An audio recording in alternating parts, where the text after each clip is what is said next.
Quizás hoy nuestros pasillos estén vacíos. Nuestros libros extrañen ser leídos.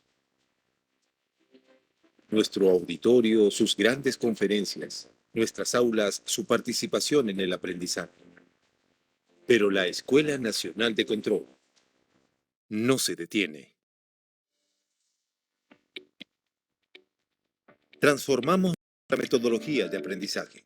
Nos adaptamos a esta nueva era digital, con herramientas tecnológicas para la actualización y modernización del Estado.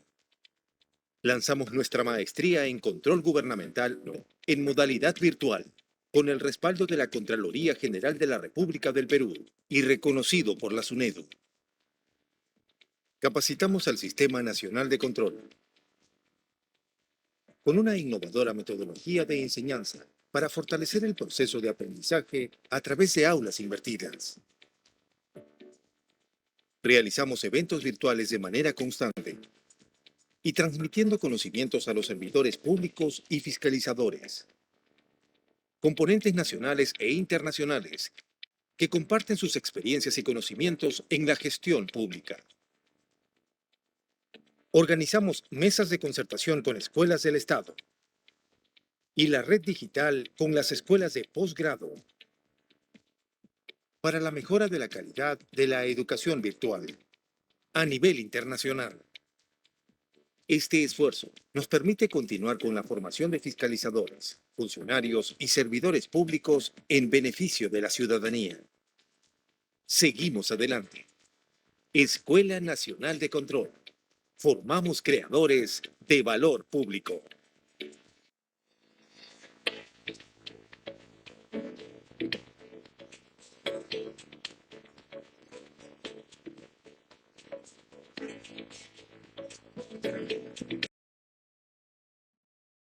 Buenas noches y bienvenidos a todas y todos los presentes. A nombre de la Escuela Nacional de Control de la Contraloría General de la República, les damos la más cordial bienvenida a la conferencia Calidad Regulatoria, Análisis de Impacto Regulatorio, que dictará el magíster Jean-Paul Calle Casusol. Antes de dar inicio a la conferencia, les explicaré la dinámica de participación. Durante la presentación, las y los participantes pueden realizar sus consultas en el cuadro de preguntas y respuestas. Estas se harán llegar al expositor, quien las resolverá al finalizar su exposición.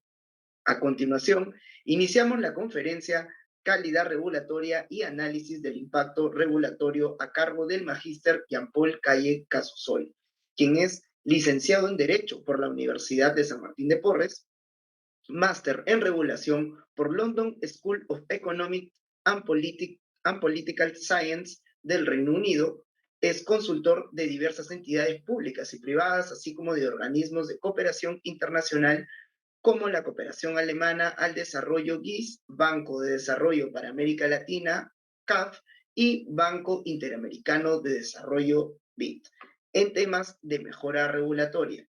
Se ha desempeñado como gerente de asesoría jurídica y secretario del Consejo Directivo del organismo Superior de la Inversión en Infraestructura de Transportes de Uso Público o CITRAN, así como consultor de Jacobs Córdoba and Associates, International Leaders and Regulatory Forums, a cargo del sistema de la asistencia técnica para la implementación del análisis de impacto regulatorio ex ante en entidades del Poder Ejecutivo de Perú.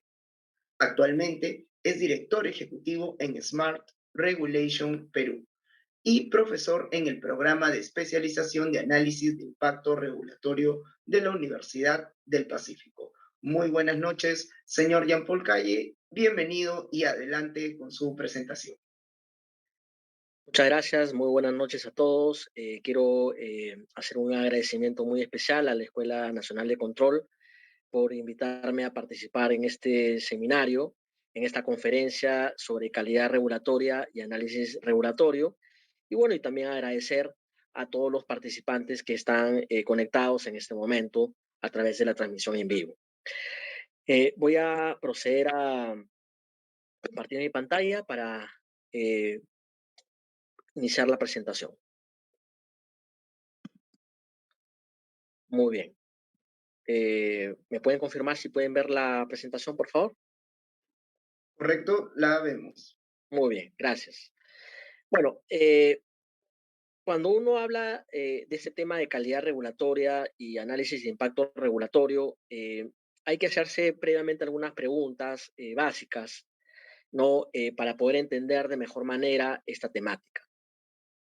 Una primera pregunta a formularse es preguntarse qué cosa es la regulación, cuáles son las principales justificaciones de la regulación, por qué falla la regulación y cuáles son sus efectos negativos, ¿no? En caso que efectivamente no se diseñe, no se implemente de manera adecuada. Una segunda pregunta tiene que ver por qué es importante una política de mejora regulatoria, por qué la regulación tiene que ser mejorada para poder tener un impacto positivo. Y en tercer lugar, vamos a ver cuáles han sido los avances en la implementación del análisis de impacto regulatorio, que es una herramienta de la mejora regulatoria en el Perú. Habiendo dicho esto, entrando a responder la primera pregunta, ¿no? ¿Qué cosa es la regulación? ¿Cuáles son las principales justificaciones de la regulación? Bueno, en realidad cuando uno habla de regulación, básicamente se refiere, ¿no?, a esta intervención del Estado, ¿correcto?, para influenciar en el comportamiento de los agentes económicos, de los ciudadanos, influenciar en el comportamiento de los propios funcionarios públicos, ¿no? O influenciar en comportamientos que pueden darse ya sea en la esfera económica o en la esfera social, ¿correcto?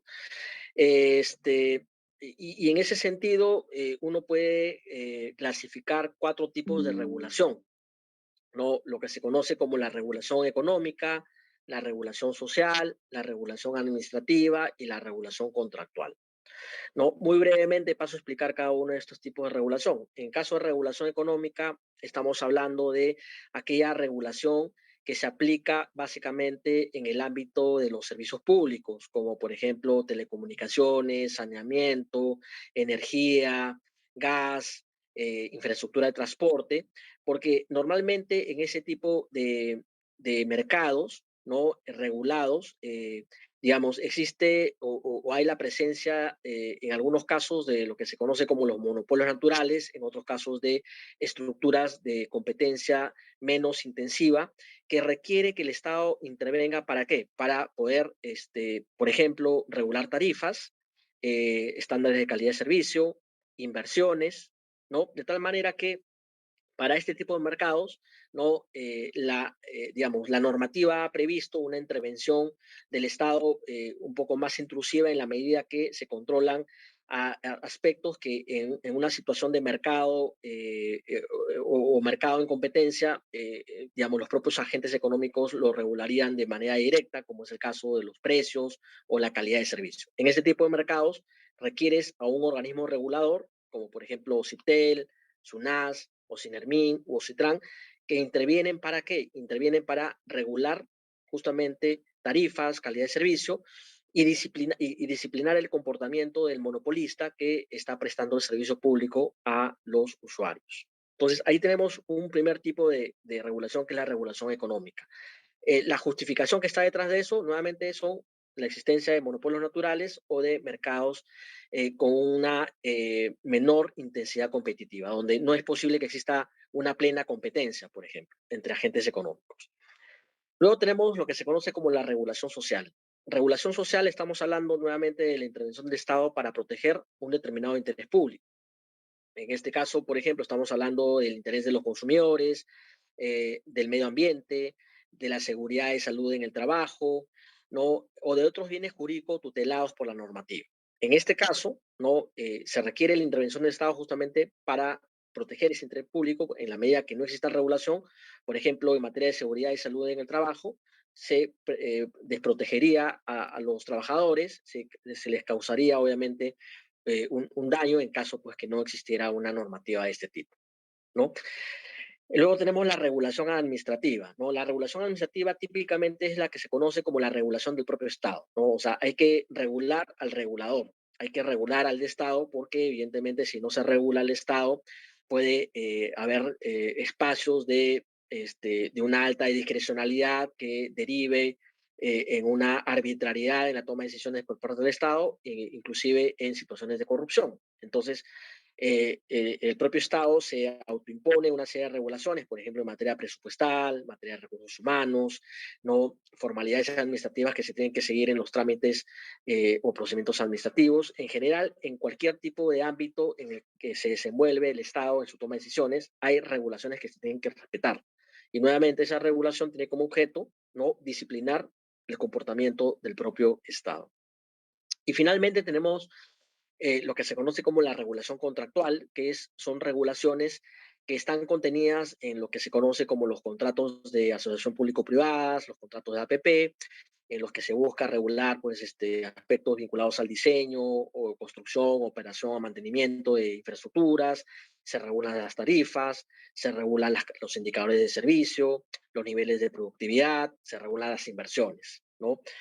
Es decir, todas estas obligaciones que se suelen incorporar en los contratos de concesión en estos aspectos constituyen una regulación que tiene que ser respetada por las partes del contrato, llámese concedente, el Estado, o el concesionario, que es el inversionista. ¿No? Entonces, detrás de cada tipo de regulación hay una problemática determinada. ¿No? El caso de regulación económica, la problemática es la existencia de monopolios naturales o de mercados que no tienen una intensidad competitiva o que tienen una baja intensidad competitiva. Detrás de la regulación social tenemos el interés no público, ¿no? Detrás de la regulación administrativa, la problemática que está detrás es evitar situaciones de arbitrariedad o corrupción por parte ¿no? del Estado y mejorar la calidad de los trámites o la calidad de los servicios que se prestan a la ciudadanía. Y detrás de la regulación contractual, la problemática que está es justamente no garantizar estabilidad, digamos, en las inversiones, de tal forma de que el inversionista que celebra un contrato con el Estado sepa que su inversión va a estar resguardada, garantizada, ¿no? Y que por lo tanto, en caso que el Estado se desvíe o incumpla con sus obligaciones del contrato, ¿no? El concesionario va a poder estar protegido por los mecanismos que el propio contrato de concesión ha establecido. Correcto. Entonces, son las justificaciones de estos tipos de regulación. Sin embargo, un tema importante que también hay que tener en consideración es que la regulación, contrariamente a lo que muchas veces se piensa, sobre todo en el sector público, no siempre es la panacea o la solución de todos los problemas públicos, ¿no? Detrás de cada tipo de regulación que hemos visto en la lámina anterior hay un problema público, ¿correcto? Y la regulación normativa, o llámese las normas, no siempre son la solución a esos problemas públicos, ¿no? Pero se piensa que las normas son siempre la solución, pero sin embargo hay que tener en consideración que si bien es cierto que la regulación busca resolver ciertas fallas del mercado, como por ejemplo la existencia de un monopolio natural o la existencia de externalidades, por ejemplo, ¿no? O de incertidumbre en la relación que pueden haber entre los agentes económicos, ¿no? Muchas veces la regulación termina siendo mucho más dañina o estableciendo muchas otras fallas distintas, ¿no? A las fallas de mercado y que terminan agravando el problema, ¿no? Entonces, ¿por qué falla la regulación? ¿No? La regulación falla, entre otras razones, ciertamente, pero yo para fines de esa exposición, las he dividido en tres tipos de fallas, ¿no? Una primera falla que es la falla de diseño regulatorio, ¿no? Una segunda falla que es la falla de implementación y enforcement. Y cuando estamos hablando de fallas regulatorias que se elaboran, ¿no? En la oficina del propio funcionario público, ¿no? Según el leal saber y entender del funcionario público. No se hace necesariamente, digamos, un proceso de participación ciudadana para que finalmente los stakeholders relevantes o los destinatarios de la regulación puedan aportar evidencia que le permita al regulador diseñar una regulación en base a evidencia, ¿no? Y si existe este tipo de participación ciudadana, por ejemplo, a través de la prepublicación de normas, eso se hace de una manera muy formalista, es más que un saludo a la bandera, pero no hay realmente una captura de datos por parte de la entidad pública para poder sustentar su regulación de una manera, de una mejor manera, para poder diseñar una regulación en base a evidencia que le permita, obviamente, resolver un problema público de la manera más eficiente y más eficaz, ¿no? Entonces, ahí tenemos un primer problema, ¿no? Que no hay o no ha existido antes de la implementación del análisis de impacto regulatorio, que voy a explicar más adelante, una práctica, no dentro del sector público de regularla o de elaborar las regulaciones en base a evidencia, ¿no? Eh, en la medida que no hay un estándar, digamos, de elaboración de regulaciones en base a evidencia, luego esto puede originar fallas en la implementación y en el cumplimiento de la regulación, ¿no? Para comenzar, es muy poco, no hay mucha costumbre en el medio nacional, fundamentalmente en el sector público, ¿no? De buscar socializar una norma que se ha aprobado para explicarle a la ciudadanía o a los destinatarios de la regulación en qué consiste la norma, cómo hay que cumplirla, cuáles son los principales derechos y obligaciones, ¿no? Normalmente los abogados asumimos que las normas son de cumplimiento obligatorio porque se publican en el Diario Oficial Peruano, pero la realidad nos demuestra que muchas veces las normas o no se conocen bien o no se cumplen bien porque no se entienden, porque está redactada en un lenguaje muy complicado o porque simplemente no las regulaciones como no han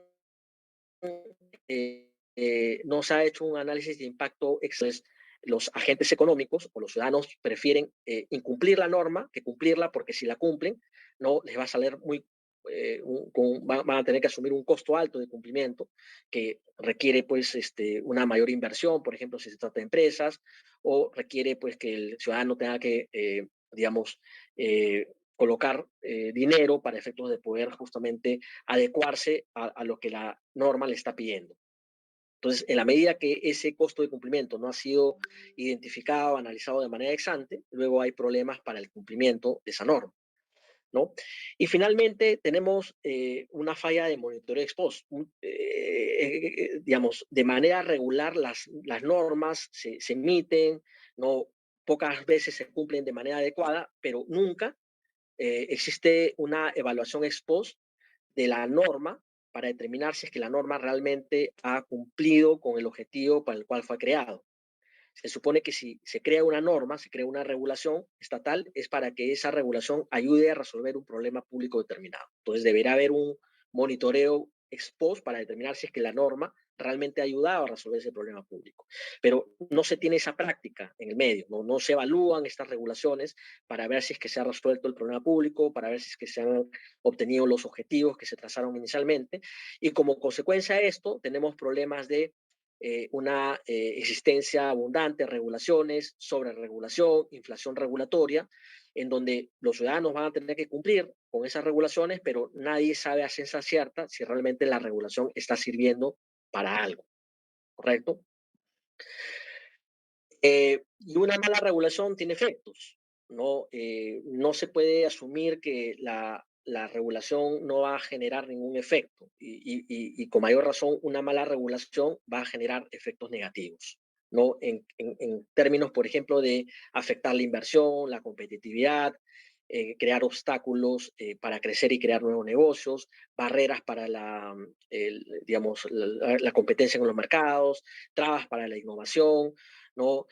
Hacerle la vida más fácil a los ciudadanos, inclusive cuando los ciudadanos tienen que cumplir pues, regulaciones que imponen trámites muy alambicados y que al final de cuentas, en lugar de facilitarle la vida a los ciudadanos, se las complica.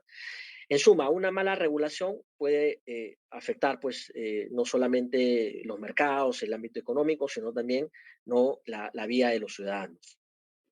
Y esto puede aún empeorarse, ¿no? Si es que existen o si es que se mantienen ciertos incentivos en el sector público, ¿no? Para seguir emitiendo regulaciones de manera constante, ¿no? Las regulaciones se suelen crear o se suelen emitir más por la presión política o por la presión del ministro del sector, por presión mediática, presión de grupos de interés, que por la necesidad realmente de anticipar o de hacer una evaluación racional de costos, beneficios y riesgos que va a involucrar esa regulación, ¿no?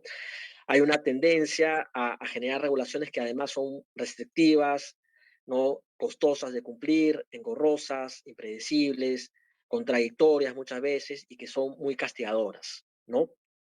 Esto genera, como les había comentado, problemas de sobreregulación que imponen barreras para la competencia, innovación, ¿no? Y al final de cuentas, esto también puede generar un problema de fracaso regulatorio en el sentido que se pierde legitimidad y confiabilidad en el sistema regulatorio. O sea, los ciudadanos no creen en las regulaciones, no creen en el sistema regulatorio porque en lugar de percibir que la regulación realmente ayuda a resolver un problema concreto, no perciben esa solución y aún peor, consideran que las regulaciones les complican más abrir un negocio o la vida diaria pues, de un ciudadano. Frente a este problema, claramente tenemos que encontrar una solución, ¿no? Y esta solución es lo que se conoce como la política de mejora regulatoria, ¿no? No es una solución inventada recientemente, al contrario, es una solución que se ha probado ya en países desarrollados, fundamentalmente que forman parte de la OECD, correcto, que tienen políticas de ese tipo, que buscan justamente ¿no? Mejorar la capacidad del Estado para emitir regulaciones de calidad, ¿no? Y que involucra necesariamente que el Estado participe en un proceso dinámico para mejorar y asegurar la calidad de la regulación de manera permanente. Esto no puede hacer una mejora aislada o una mejora, digamos, que se hace cada cierto tiempo cuando hay presión mediática, por ejemplo, o los grupos de interés no se quejan de la regulación, sino tiene que haber un proceso continuo de mejora o un proceso de mejora continua de la regulación. ¿Con el objetivo de qué? El objetivo de mejorar la efectividad, la eficiencia, la transparencia de los regímenes regulatorios para que realmente esto ayude a contribuir de manera positiva al desarrollo económico y social, ¿no? Muchas veces se piensa que la regulación, las normas son un fin en sí mismo, ¿no? Pero se pierde de vista que la norma es un medio que debe ayudar al Estado a lograr un objetivo de política pública, ¿correcto? Entonces hay que hacer un esfuerzo de trazabilidad de esa norma para ver si es que realmente esa norma está ayudando a alcanzar estos objetivos de política pública, está ayudando a resolver los problemas públicos. Porque en la medida que resuelve un problema público, consecuentemente se está mejorando el bienestar de los ciudadanos, se está mejorando, ¿no? La competitividad del país, se está mejorando los mercados, el funcionamiento de los mercados, ¿no? O sea, va a depender del tipo de regulación de que se trate, pero esa regulación siempre tiene que tener un objetivo de hacerle la vida más fácil a los ciudadanos, mejorar el bienestar de los consumidores, ¿no? Optimizar el funcionamiento del Estado, ¿correcto? Atraer más inversiones, generar mayor productividad y competitividad. Y esto es lo que se tiene que medir, ¿no? El objetivo se tiene que poder medir para determinar si es que realmente la regulación que se ha emitido está está ayudando a alcanzar ese tipo de objetivos, ¿no? Detrás de esta política de mejora regulatoria hay un concepto clave que es el concepto de calidad regulatoria y la voz más autorizada para hablar de estos temas es la OECD, no la OCDE, que define, por ejemplo, la calidad regulatoria como aquel proceso que busca mejorar el desempeño, la calidad de las regulaciones y de las formalidades administrativas, ¿no? Y esta noción de calidad regulatoria va a cubrir el proceso, es decir, las formas en que las regulaciones son desarrolladas y ejecutadas, y para lo cual se deben seguir principios claves de consulta pública, transparencia, responsabilidad y basada en evidencia. Pero además del proceso, ¿no? Lo que se busca es mejorar también el producto en sí mismo, ¿no? O sea, generar que como consecuencia de este proceso de calidad se puedan generar un producto de calidad. Y este producto de calidad sea una regulación que sea eficiente en la medida que no imponga costos innecesarios a las empresas o a los ciudadanos y que además sean coherentes y simples. Entonces se dan cuenta que detrás de esta noción de calidad regulatoria hay todo un proceso de transformación de cómo el Estado viene haciendo de cómo el Estado debe hacer las cosas de una manera diferente a cómo lo hace actualmente seguramente, pero con la finalidad de mejorar no solamente el proceso que se sigue para emitir una norma, sino también para mejorar el producto en sí mismo, es decir, la norma en sí misma, de tal forma de asegurar que esa norma sea eficiente, sea efectiva, coherente, simple de ejecutar y que todo esto ayude a contribuir al objetivo de mejorar el bienestar de los ciudadanos, el bienestar de los usuarios, ¿no? Y los otros objetivos de política pública que les he comentado a título de ejemplo anteriormente. El objetivo finalmente detrás de la mejora de las regulaciones, ¿no? Es adoptar estándares de calidad en todo el ciclo de vida de la regulación. El ciclo de vida de la regulación es un tema importante. La regulación tiene un ciclo de vida, ¿no? La regulación se debe planearse, debe diseñarse, tiene que revisarse, la regulación tiene que ejecutarse, tiene que hacerse cumplir y la regulación luego tiene que revisarse, ¿no? O evaluarse de manera ex post. Entonces, este es el ciclo de vida de la regulación. Entonces, en cada una de las etapas de este ciclo de vida tiene que introducirse estándares de calidad para mejorar el diseño, para mejorar el cumplimiento, la regulación, la implementación, el hacer cumplir la regulación y para mejorar el proceso de revisión de las regulaciones. Todo esto, evidentemente, con la participación de los principales interesados. ¿Y quiénes son los principales interesados?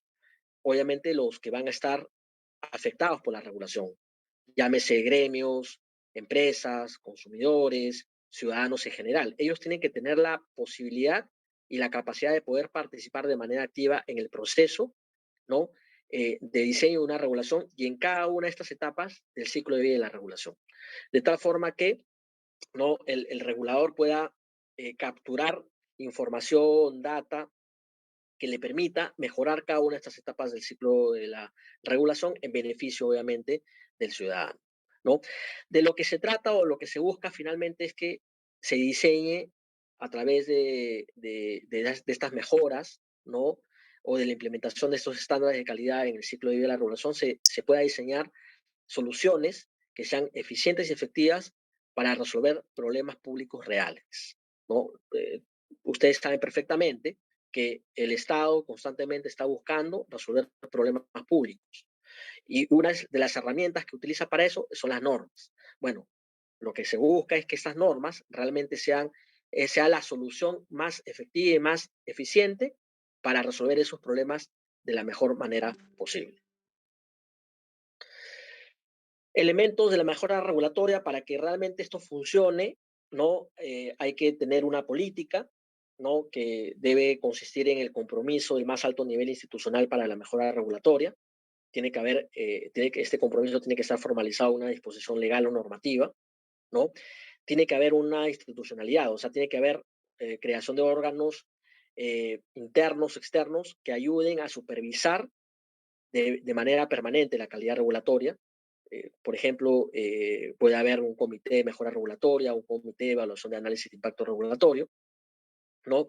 De hecho, que como vamos a ver más adelante, con La implementación del análisis de impacto regulatorio en el Perú se ha dotado de facultades a la Comisión Multisectorial de Calidad Regulatoria para que evalúe la calidad regulatoria en los términos que les he comentado también.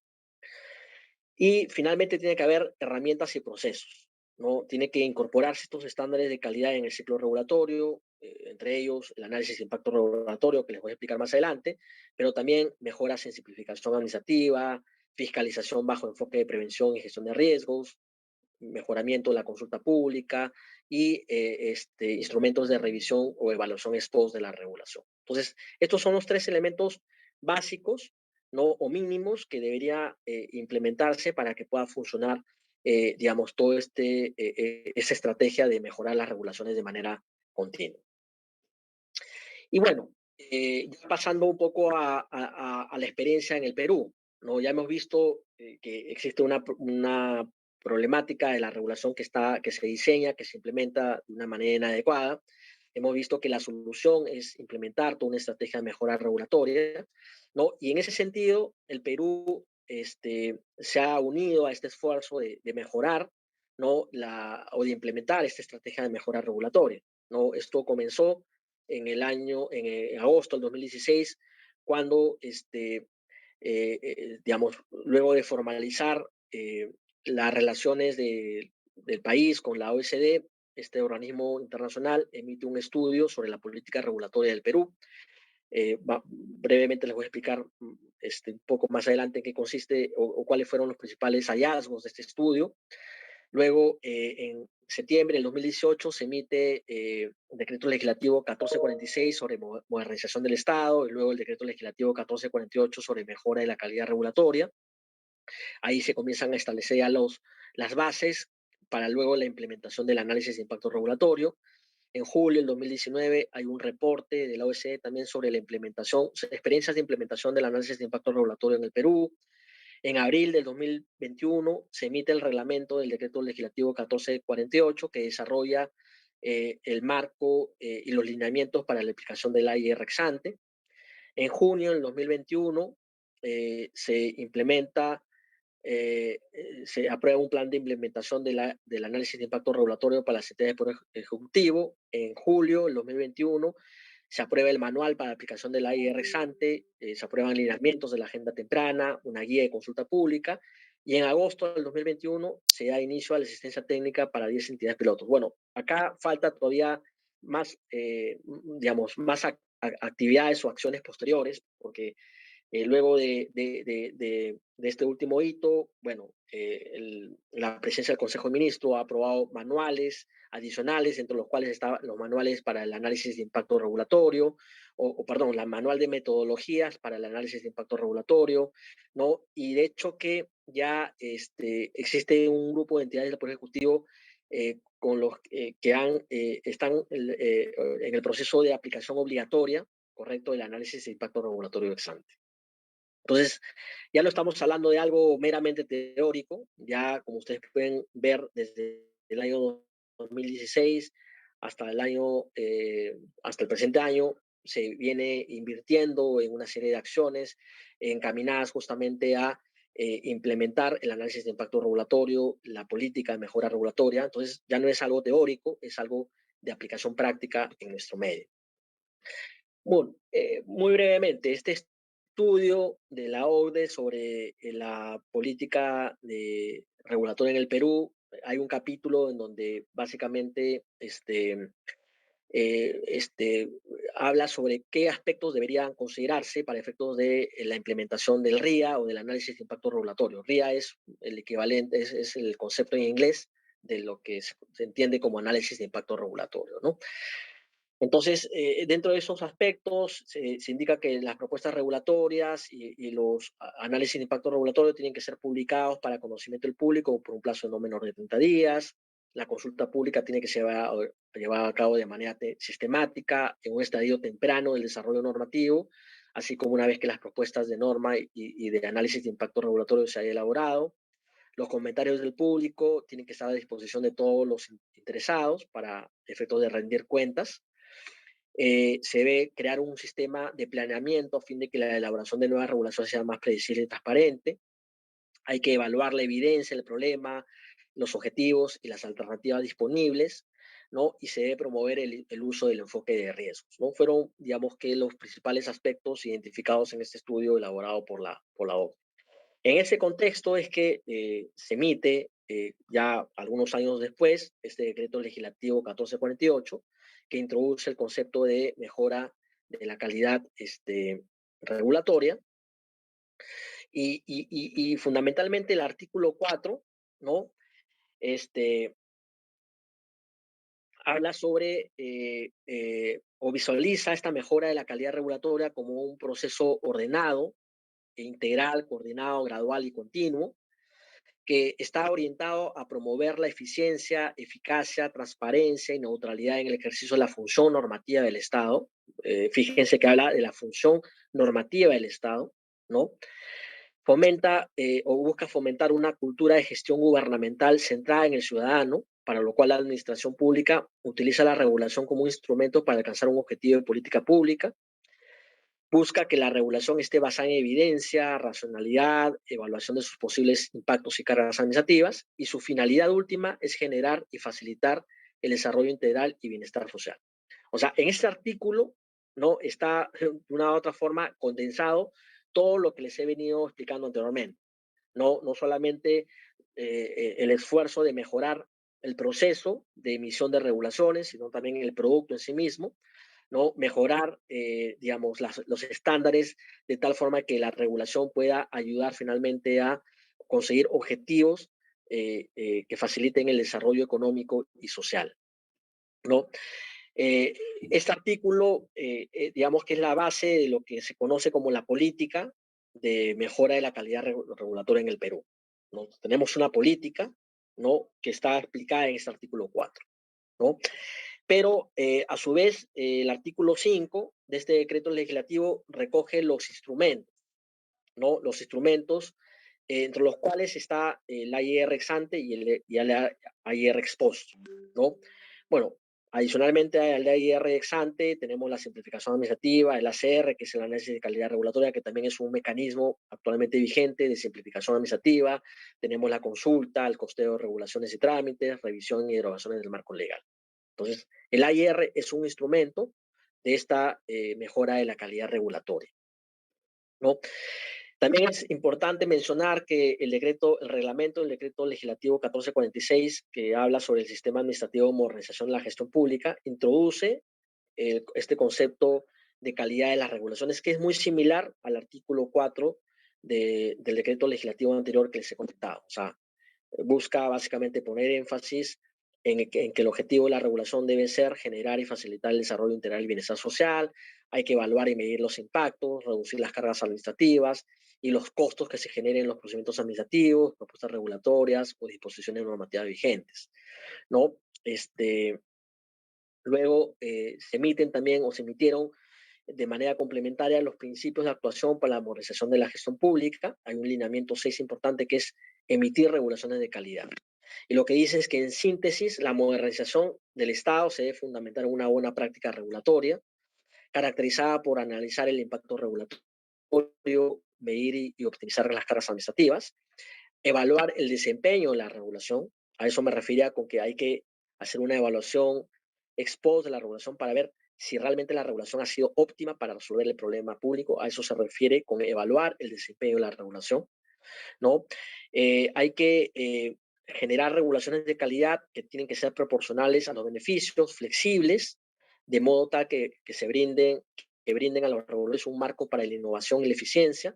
Tienen que ser regulaciones predecibles en el tiempo, que ofrezcan además claridad sobre las obligaciones legales y que sean coherentes con el marco institucional, ¿no? Una declaración importante, ¿no?, que busca fortalecer o dejar claramente establecido que en el Perú hay un compromiso hacia la mejora de la calidad regulatoria. Bueno, luego, como les había comentado, entre los hitos de evolución, bueno, hay un segundo estudio de la OCDE que habla sobre la implementación del análisis de impacto regulatorio, ¿no? Y también se hacen algunas recomendaciones, como la de definir una lista o criterios de los proyectos normativos que van a estar exentos de la aplicación de la IR, por no generar ningún efecto, ¿no? Emitir guías para acompañar en la aplicación del análisis de impacto regulatorio, establecer un órgano para supervisar toda la política regulatoria, incluso con facultades para devolver los anteproyectos de regulación cuando no se cumpla con los criterios definidos, emitir un manual de AIR, ¿no? Y establecer tipos de AIR que ayuden a poder mejorar el proceso, ¿no? de diseño y emisión normativa. Un aspecto también importante en esta lámina que les comentaba un poco de los hitos, de la evolución, ¿no? de la calidad regulatoria en el Perú, de la mejora de la calidad regulatoria, es vista desde el punto de vista, digamos, del gobierno en general, ¿no? Pero un aspecto que también resulta interesante es que los organismos reguladores, ¿no? Que son OCIPTEL, OCENARMIN, SUNAS, y OCITRAN, inclusive antes de que desde el gobierno se impulsara todo este tema de la política de mejora de la calidad regulatoria, ellos ya habían adoptado iniciativas para mejorar la calidad de sus propias regulaciones. En este caso, de las regulaciones económicas que les había comentado en un inicio, ¿no? Entonces, por ejemplo, quien comenzó con toda esta iniciativa en el 2016 fue OCENARMIN, aprobó su guía de política regulatoria, una guía metodológica para la realización del análisis de impacto regulatorio. Luego, entre el 2017 y 2018, CITRAN aprobó su manual, conformó un comité evaluador del análisis de impacto regulatorio, estableció un procedimiento de elaboración y revisión de normas. Luego le sigue OCIPTEL en el 2018, aprobó sus lineamientos de calidad regulatoria, manuales, también con la misma finalidad. 2020, luego OCENARMIN emite unos lineamientos complementarios para la realización del análisis de impacto regulatorio, y el último regulador en sumarse ha sido SUNAS en el 2021, que aplicó disposiciones para la aplicación de la IR, ¿no? Entonces, en muchos de los casos estos reguladores, digamos, implementaron inclusive de manera temprana, antes de que lo hiciera el gobierno, el análisis de impacto regulatorio, eh, bajo un enfoque de buena práctica, o sea, buena práctica regulatoria. Buscaban ellos mejorar la calidad de sus regulaciones y evidentemente dado que inclusive ya estos organismos reguladores venían formando parte del comité de reguladores económicos de la OECD, no es que, digamos, decidieron implementar estas buenas prácticas regulatorias de manera temprana para poder justamente mejorar las regulaciones que emiten en el ámbito de sus respectivas competencias. Y finalmente tenemos el reglamento, el decreto legislativo 1448, que dicta los lineamientos para la aplicación de la IR ex ante, ¿no? El objeto de este reglamento es desarrollar el marco institucional para la mejora de la calidad regulatoria y establecer los lineamientos para la aplicación del análisis de impacto regulatorio ex ante, ¿no? Se dicta el instrumento adicional al análisis de impacto regulatorio, se recoge disposiciones sobre la consulta pública, ya sea la consulta pública temprana o durante la elaboración del proyecto regulatorio. Se incorpora instrumentos adicionales como la agenda temprana, las herramientas para generación de evidencia, ¿no? Luego se establece este concepto del ciclo de vida de la regulación que les había comentado, al indicarse que se busca mejorar el diseño, elaboración, aprobación, implementación, cumplimiento, seguimiento y evaluación de las regulaciones en base a evidencia, ¿no? A fin de promover el desarrollo económico y bienestar social. Un aspecto importante es que este reglamento ya define las instituciones, que era el otro pilar que les había comentado, no solamente la política, el instrumento, sino también las instituciones, ¿no? Y establece quiénes van a ser los principales actores y las responsabilidades de estos actores que van a interactuar con la implementación del análisis de impacto regulatorio. ¿No? Por ejemplo, se indica que el ministro o titular de la entidad es el que conduce la mejora de la calidad regulatoria, ¿no? Es el que supervisa la calidad del análisis de impacto regulatorio ex ante. Se crea el oficial de la mejora de la calidad regulatoria, que es el que vigila o supervisa la implementación del reglamento y es el punto de enlace con la Comisión Multisectorial de Calidad Regulatoria que lidera o que está formada por la PCM, el Ministerio de Justicia, el Ministerio de Economía y Finanzas, ¿no? Y también se atribuyen responsabilidades a los órganos de línea de los ministerios y de las entidades públicas consistentes en elaborar el AIR ex ante, el proyecto de regulación, ¿no? Y bueno, en fin, hay una serie de responsabilidades adicionales que se establecen, pero lo importante de este reglamento es que fortalece la política de mejora de la calidad regulatoria, no crea los lineamientos para la aplicación del instrumento, que es el análisis de impacto regulatorio, pero además define la institucionalidad bajo la cual se va a supervisar el cumplimiento de la política y la aplicación del instrumento, ¿no? Finalmente, se establece como ámbito de aplicación, ¿no? Que el reglamento se aplica a las disposiciones normativas de alcance general emitidas por entidades del Poder Ejecutivo, principalmente. No es aplicable al Congreso. Lo deseable hubiera sido que realmente exista una ley que sea aplicable a todos los poderes del Estado, ¿no? Que tienen esa capacidad de emitir normas o leyes, y el Congreso es un actor fundamental, evidentemente, ¿no? Eh, bueno, el reglamento además establece principios que son importantes, que van a guiar obviamente la actuación de las entidades públicas en el proceso de implementación del análisis de impacto regulatorio. Habla, entre otros, del principio de necesidad, en el sentido de que la regulación debe contar con evidencia previa que demuestre que la alternativa seleccionada sea la mejor, ¿no? Proporcionalidad, integridad, neutralidad, consistencia y coherencia, simplicidad, legalidad, efectividad, transparencia y participación, rendición de cuentas, ¿no? O sea, estos principios, en buena cuenta, no son sino los estándares de calidad que deben acompañar a cada una de las etapas del ciclo de vida de la regulación. Desde el momento en que se diseña la regulación, pasando por la implementación y el cumplimiento de la regulación y finalizando en la revisión o evaluación ex post de la regulación. Entonces, y claro, en el centro del ciclo de vida está, digamos, la participación ciudadana, ¿no? Ellos son los que tienen que también interactuar a través de la consulta pública. Se tiene que permitir una participación temprana y activa de los ciudadanos en el proceso de generación de evidencia y de formulación de las regulaciones. Bueno, y finalmente, en ese contexto, ¿qué cosa es el análisis de impacto regulatorio? ¿No? Nuevamente, el análisis de impacto regulatorio hay que definirlo como un instrumento de la política de mejora de la calidad regulatoria que busca mejorar la regulación, ¿no? Aunque suene, digamos, evidente decirlo, pero consiste en un proceso de análisis previo, sistemático, integral, que está basado en evidencia, que busca ayudar a identificar, evaluar y medir los costos, beneficios de distintas alternativas que sean regulatorias o no regulatorias, y que además permita identificar el análisis de riesgo. Acá hay un aspecto importante, ¿no?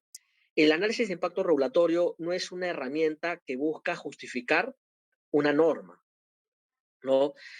Muchas veces se piensa, como les había comentado inicialmente, que existe esta creencia común en el sector público que las normas no son siempre la solución al problema, ¿no? A través de o con la aplicación del análisis de impacto regulatorio, lo que se busca es que el funcionario público no visualice a la norma como la única solución del problema público, sino como una de las posibles tantas soluciones que pueden haber, ¿no? De tal forma de que se le obliga al funcionario público a identificar otras alternativas posibles de solución, ¿no? Frente a un problema público determinado, por ejemplo, una alternativa posible de solución puede ser una campaña de información, una campaña de educación, una campaña de sensibilización que ayude a resolver el problema público, por ejemplo. O puede consistir en implementar mecanismos de autorregulación, si es que se quiere, por ejemplo, permitir que el sector privado se autorregule, ¿no? Un ejemplo de autorregulación podría ser los programas de compliance, ¿no? Programas de compliance, digamos, que las empresas implementan para evitar sanciones, por ejemplo, por el incumplimiento de regulaciones, ¿no? Por ejemplo, en materia de anticorrupción, hay toda una normativa que obliga a las empresas, ¿correcto?, a implementar, ¿no? Estos modelos de compliance o modelos de prevención de delitos, ¿no? Justamente para evitar que la persona jurídica pueda resultar responsable, ¿no? Y claro, evidentemente hay condiciones mínimas que se tienen que implementar por parte de estas empresas para implementar, valga la redundancia, sus modelos de compliance, pero evidentemente, digamos, las empresas son de distinto tipo, ¿no? Tienen distintas realidades y en ese sentido, ¿no? Las empresas puedan, digamos, aplicar estos modelos de prevención de delitos o modelos de compliance, ¿no? A sus propias características, ¿no? En general, la idea es que el funcionario público, como les decía, pueda identificar alternativas distintas a una norma, ¿no?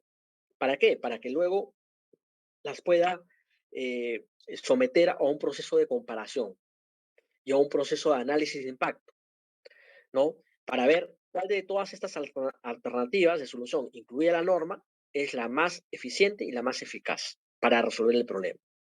Y como consecuencia de ese análisis, ¿no? Seleccionar aquella que fue superior en términos de beneficios que respecto a otras, aquella que realmente fue la más efectiva. Entonces, si se dan cuenta, el análisis de impacto regulatorio no busca justificar en cualquier caso la existencia de una norma. Lo que busca es que las entidades públicas sigan un proceso lógico, un proceso racional, en donde la norma o una propuesta normativa pueda ser comparada con otras posibles soluciones y que se seleccione la mejor alternativa. Si la norma es la mejor alternativa, eso va a ser como consecuencia del análisis de impacto que se ha realizado, ¿no? Pero sin embargo, pudiera ser que la mejor alternativa no sea la existencia, el dictado de una norma, sino más bien sea, ¿no? La implementación de una alternativa no regulatoria, como autorregulación, incentivos de mercado, corregulación, inclusive, ¿no? Otro tipo de esquemas que no involucran necesariamente emitir una norma, ¿no? Eh, Ya el Poder Ejecutivo, ciertas entidades del Poder Ejecutivo, como les había comentado, ya tienen la obligación de realizar actualmente el análisis de impacto regulatorio ex ante, ¿no? De manera previa a la elaboración de disposiciones normativas de alcance general, siempre y cuando se establezcan costos de cumplimiento para los ciudadanos y las empresas. Y esta obligación conlleva que las entidades del Poder Ejecutivo tengan que elaborar un documento que va a contener el análisis de impacto regulatorio ex ante y de enviar este documento a la Comisión Multisectorial de Calidad Regulatoria para que sea evaluado, ¿no? Y finalmente esta Comisión Multisectorial de Calidad Regulatoria, ¿no? Digamos, termine aprobando el proyecto normativo, ¿no? De tal forma que, digamos, concluya de que ese proyecto normativo no se ha emitido, por ejemplo, cumpliendo con todos los estándares que involucra la aplicación del análisis de impacto regulatorio. Y existen componentes de este análisis de impacto regulatorio, ¿no? 6 componentes, o sea, todas las entidades del Poder Ejecutivo que van a aplicar esta herramienta tienen que necesariamente seguir estos 6 componentes, ¿no? Un primer componente implica el análisis de contexto, la identificación de afectados, magnitud y diagnóstico del problema público en base a evidencia. O sea, hay que diagnosticar el problema público en base a evidencia. Una vez identificado el problema público en base a evidencia, hay que identificar los objetivos, ¿no? Que debe identificar los objetivos que busca perseguir la entidad pública para resolver ese problema público. En tercer lugar, hay que identificar y desarrollar las alternativas de solución, regulatorias o no regulatorias, para, valga la redundancia, resolver ese problema público. Un cuarto componente implica comparar estas alternativas, ¿no? Y evaluar los impactos de cada una de estas alternativas, ¿no? Y elegir la mejor alternativa. Una vez que elijo la mejor alternativa, paso a un componente 5, que es, ¿no? Establecer o identificar las estrategias o los mecanismos de implementación. ¿Cómo voy a implementar esa mejor alternativa para solucionar el problema público y cómo lo va a hacer cumplir? Si es una norma, ¿correcto? Entonces tendré que ver cómo voy a fiscalizar el cumplimiento de la norma, cómo voy a hacer cumplir la norma, cómo lo voy a implementar, ¿no? Para que finalmente la ciudadanía pueda cumplir la norma de la mejor manera posible.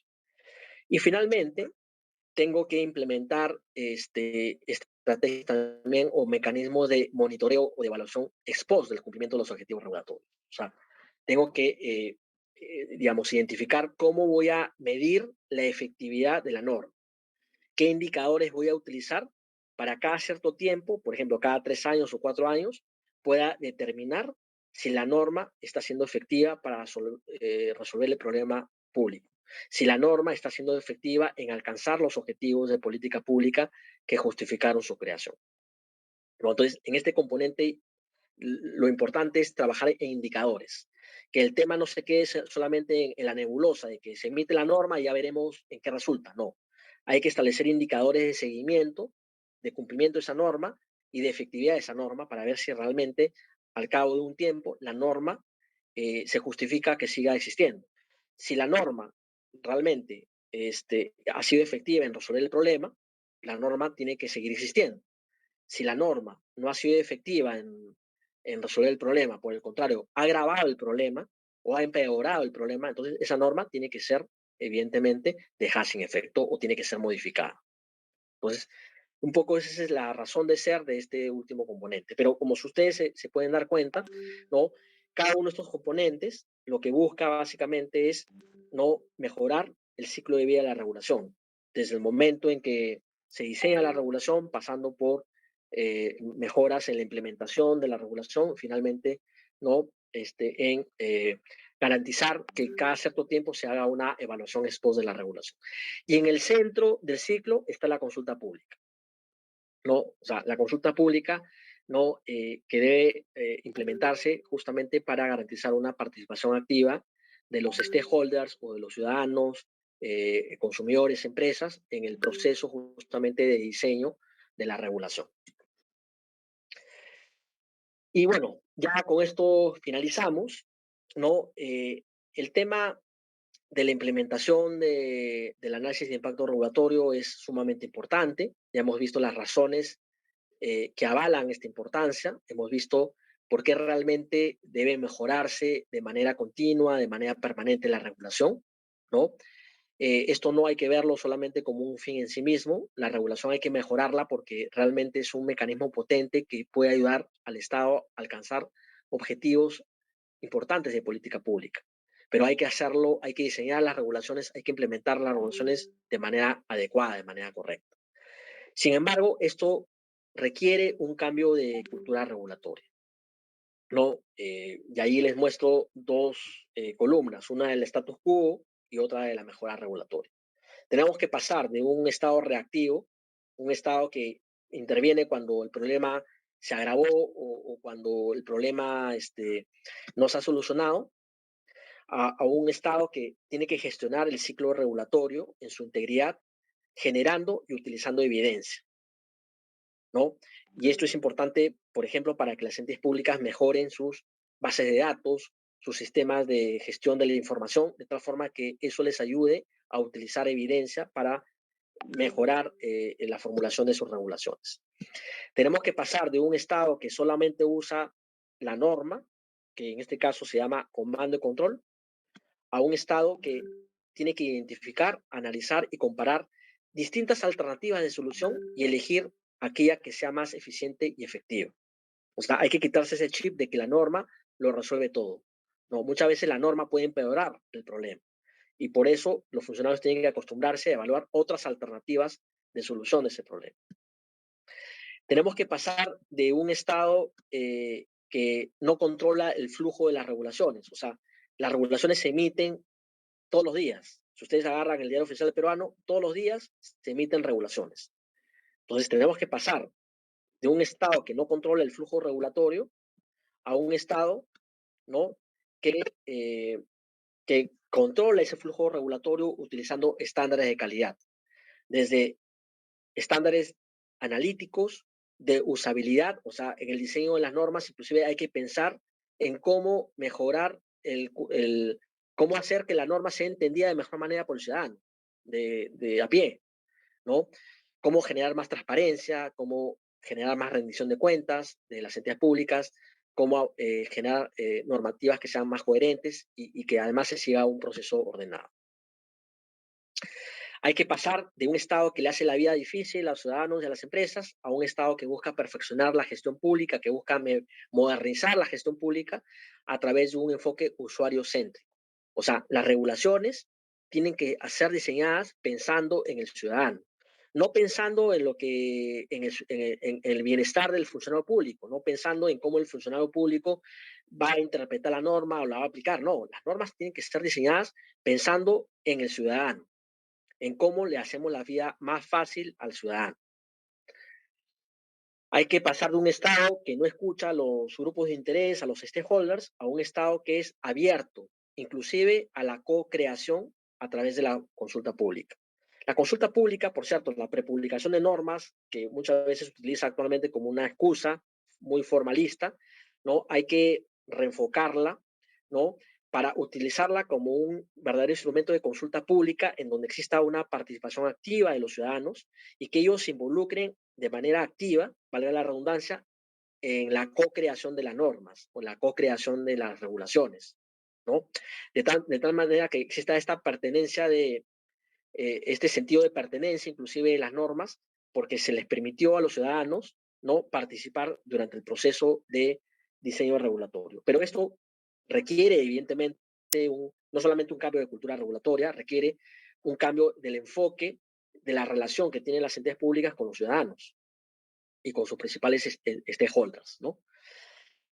Claro está que pueden haber situaciones riesgosas, por ejemplo, de captura regulatoria, ¿no? Pero estas situaciones de captura regulatoria se pueden evitar si es que se implementan mecanismos de transparencia, de rendición de cuentas, ¿no? En aquellos espacios en donde va a participar, ¿no? La entidad pública conjuntamente con, digamos, sus stakeholders. Y finalmente, hay que pasar de un Estado que le rinde culto al legalismo y al formalismo, ¿no? Lamentablemente, en muchos de los estamentos del sector público hay ese culto bastante evidente al legalismo y al formalismo, ¿no? Hay que pasar de ese enfoque a un enfoque en donde el Estado busca más bien eh, conseguir resultados, producir soluciones aptas para generar valor público, utilizando indicadores o KPIs, ¿no? Que le ayuden a hacer una trazabilidad de sus intervenciones, ¿no? Claro está, todo esto evidentemente sustentado en un marco normativo, pero donde la legalidad no sea lo único que importe, sino que lo que importe sea el fondo, ¿no? Lo que importe sea realmente esa capacidad de utilizar indicadores para hacer trazabilidad de regulaciones, para generar valor público, donde se utilice un enfoque multidisciplinario inclusive. Las normas suelen ser un producto monopolizado por los abogados, ¿no? Acá lo que hay que acostumbrar a los funcionarios públicos es que las normas tienen que ser diseñadas por equipos multidisciplinarios, de abogados, economistas y técnicos, dependiendo de la materia. Pero el abogado no puede monopolizar el diseño de una norma, ¿no? Porque pueden haber sesgos hacia el formalismo, hacia el legalismo, ¿no? Lo que hay que hacer es, ¿no? Crear regulaciones que sean realmente aptas y que ayuden a resolver un problema público, y para eso se requiere un enfoque multidisciplinario y también multisectorial. Muchas veces los problemas son transversales a muchos sectores, entonces hay que involucrar a todos los sectores, ¿no? Para lograr solucionar un problema de manera conjunta y evitar estas regulaciones que muchas veces se emiten por un sector, ¿no? Pero el otro sector no está al tanto y de repente no resuelve el problema de fondo. ¿Correcto? Bueno, eso es básicamente lo que quería comentarles el día de hoy. Es un tema de mucha importancia, básicamente porque, como les estaba comentando, ya en la actualidad existe un grupo de entidades de Poder Ejecutivo que están obligatoriamente implementando el análisis de impacto regulatorio y existe un marco normativo, existen lineamientos, manuales. Así que, bueno, esperemos que esto con el tiempo realmente ayude a mejorar, optimizar la capacidad de emitir regulaciones por parte del sector público. Por mi parte, muchas gracias y quedo a su disposición para absolver cualquier duda o consulta que tengan a mi formular.